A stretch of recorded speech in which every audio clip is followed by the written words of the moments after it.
Hello दोस्तों, नमस्कार। दोस्तों, सिबिल जिनका ख़राब है अब उनको भी मिलेगा लोन। जी हाँ, एक एक बहुत बड़ा अपडेट है। कोर्ट का एक ऑर्डर है। तो कैसे किनको मिलेगा बिना सिबिल के भी लोन, जानेंगे इस वीडियो में। दोस्तों, आजकल इंडिया का मार्केट बहुत गर्म है। सिबिल के ऊपर बहुत सारे डिबेट चल रहे हैं क्योंकि संसद में भी ये मुद्दा उठ चुका है। जी हाँ, एक पार्लियामेंट में एक एमपी है जो मेंबर ऑफ पार्लियामेंट है, कीर्ति चिदम्बरम। उन्होंने पिछले हफ्ते पार्लियामेंट में ये सवाल उठाया है। उनका कहना है कि बहुत सारे इंडिया के बहुत सारे लोगों को, ज़्यादातर लोगों को ये मालूम भी नहीं है कौन सा कंपनी सिबिल चेक करता है, किस आधार पे वो सिबिल को ख़राब किया जाता है। दो तीन किस किस जो है ना, बैंक का जो आपने अगर बैंक से लोन लिया हो, दो तीन इंस्टॉलमेंट आपने नहीं दिया तब भी आपका लोन मतलब सिबिल ख़राब हो जाता है। और बाद में लोन रिकवरी करने के बाद भी सिबिल ठीक नहीं होता है। कितने दिन बाद सिबिल ठीक होता है, और ये पैरामीटर क्या है चेक करने का, ये भी मतलब बहुत क्रिटिकल एक चीज़ है। तो इसको लेके मतलब ये ट्रांसपेरेंटी बहुत कम है, लोगों को मालूम नहीं है क्या होता है, कैसे होता है, और कौन सा कंपनी करता है। ज़्यादातर लोगों को ये भी नहीं मालूम। तो ऐसा उनका सवाल था। और कुछ हद तक बहुत जो जो लोग परेशान हैं उनको कुछ ऐसा भी लग रहा है कि भाई कौन करता है, कैसे करता है, हमने लोन रिकवरी कर दिया फिर भी हमारा सिबिल एक्टिव नहीं हुआ। तो पिछले हफ्ते कीर्ति चिदम्बरम ने ये सवाल पार्लियामेंट में उठाया था।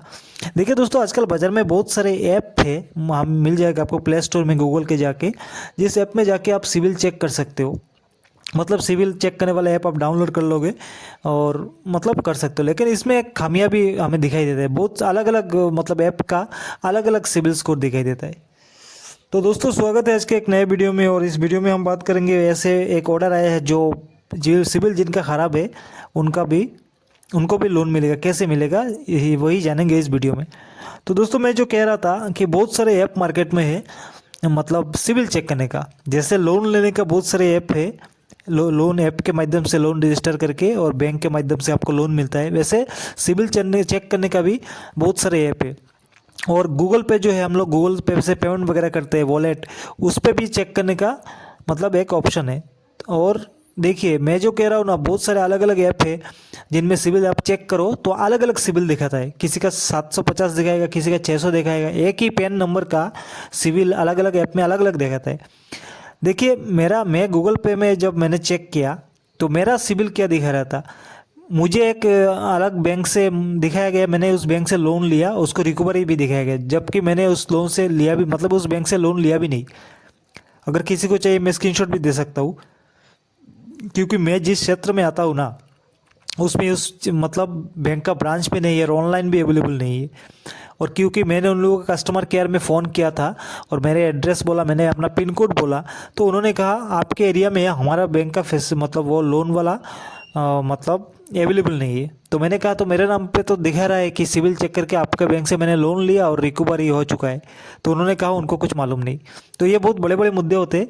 तो जैसे मैंने कहा, बहुत सारे ऐप है मार्केट में, आप अपना सिविल चेक कर सकते हो। ठीक है दोस्तों, लेकिन अलग अलग सब कुछ दिखाता है। लेकिन मुद्दा क्या है जो इस वीडियो में हम बात करने वाले हैं, कि बिना सिविल क्या मतलब सिविल ख़राब है फिर भी आपको लोन कौन दे रहा है और कैसे मिलेगा, और ये कौन से कोर्ट ने इसको मतलब ऑर्डर दे दिया देने के लिए। देखिए दोस्तों, मामला चल रहा था केरल हाई कोर्ट में। केरल हाई कोर्ट में एक पीआईएल डाला गया था, जनहित याचिका पीआईएल डाला गया था, और एक स्टूडेंट की तरफ से डाला गया था। उस बेचारे ने लोन लिया हुआ था, 2 लोन लिया था, और एक लोन में उसका 16,000 जैसा ड्यू था। तो बैंक वालों ने ईएमआई ओवर ड्यू लगा के उसका सिबिल ख़राब कर दिया, जैसा उनका सिस्टम में चलता है, और बेचारे को आगे चल के लोन नहीं मिल रहा था। तो जो पीआईएल डाला गया था, बहुत सारे लोगों ने एक साथ डाला था। जनहित याचिका ऐसा होता है, एक ही आदमी नहीं, मतलब 2-3 केस हो जाए तो उसको जनहित याचिका में डाला जाता है। एक ही मैटर पे 2-3 बार मतलब आप अपील कर दो, 2-3 लोग अपील कर दे तो उसको जनहित याचिका में डाला जाता है। तो जो पीआईएल डाला गया था उस पर मतलब जो केरल हाई कोर्ट है, उन्होंने जज साहब है, उन्होंने फैसला सुनाया। फैसला कुछ मतलब इस तरीके से, जिससे चल के लोगों को राहत मिलेगा, लोन भी मिलेगा। देखिए, जबकि वो स्टूडेंट था तब केरल हाई कोर्ट ने मतलब एक ऑर्डर दिया, जो अगर कोई स्टूडेंट एजुकेशन लोन के लिए अप्लाई करता है और उसका सिबिल ख़राब हो तो आपको मानवीय दृष्टिकोण से देखना पड़ेगा और उसको अपना उसका लोन देना पड़ेगा, क्योंकि उसने पहले लोन लिया किस सिचुएशन में लिया वो तो हमें नहीं मालूम ना। अभी अगर वो एजुकेशन पर्पज़ के लिए लोन ले रहा है ना, तो उसको लोन देना पड़ेगा, क्योंकि कोर्ट का कहना था जो स्टूडेंट है वो मतलब देश के भविष्य होते हैं। अगर वो लोन लेके पढ़ाई कर रहा है तो बाद में जब उसका कैंपस सिलेक्शन या नौकरी लग जाएगा तो आपको वो रीपेमेंट कर देता है। माना कोर्ट ने माना कि उसने पहले लोन लिया था, उसका ओवरड्यू भी है, लेकिन अभी जो उसको लोन चाहिए वो उसको एजुकेशन पर्पज़ के लिए चाहिए। अगर किसी का सिविल ख़राब हो तो एजुकेशन पर्पज़ के लिए कोर्ट ने ऐसा कहा है कि मानवीय दृष्टि से देखना चाहिए और जो स्टूडेंट है उनका मतलब लोन रिजेक्ट नहीं करना चाहिए सिविल ख़राब होने के। अगर सिविल ख़राब भी है तब भी उनका लोन रिजेक्ट नहीं होना चाहिए, उनको लोन मिलना चाहिए। ऐसा ही कोर्ट का एक आदेश था। और एक तरीके से बैंक को कहा गया कि आप लोग इंसानियत के नज़रिए से देखिए और एक स्टूडेंट का ज़िंदगी जैसे बर्बाद ना हो, क्योंकि स्टूडेंट जब भी पैसा लेके पढ़ाई करता है तो रिकवरी तो कर ही देता है, क्योंकि उसका सिलेक्शन तो किसी ना किसी तरीके से तो हो ही जाता है। तो दोस्तों ये कोई कल जो केरल हाईकोर्ट का एक बहुत बड़ा अपडेट है और ये मतलब कुछ लोगों के लिए, बहुत स्टूडेंट के लिए बहुत राहत है। कभी कभी देखिए सिचुएशन ख़राब हो जाता है, स्टूडेंट को भी लोन लेना पड़ता है। स्टूडेंट को लोन कौन देता है? वही बैंक वाले देते हैं। अगर आपको स्टूडेंट को आप क्यों लोन दे, उसका एसेट क्या है, आप किसके बेस पे स्टूडेंट को लोन दे रहे हो? पहले तो वही मतलब डॉक्यूमेंट ऑनलाइन लोन 5,000 10,000 वही वाला लोन होगा, 10,000 20,000 25,000 हाईएस्ट तो वही मिलता है ना ऑनलाइन लोन वाला।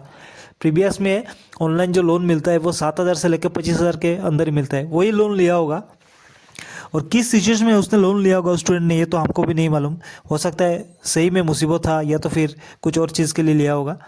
लेकिन जो सामने वाला कंपनी है, लेकिन जो कंपनी वाले जो बैंक वाले ने उसको लोन दिया तो स्टूडेंट को कैसे लोन दिया भाई? 5,000 10,000 जो भी हो आपने कैसे दे दिया और अभी उसका रिकवरी मतलब कर भी नहीं पा रहे हैं। तो ऐसे हमको सबको मालूम है भाई, जैसा पर्सनल लोन वाला है ना, मतलब महीने का 2% या एनुअल 24% 25% तक मतलब ब्याज लेते।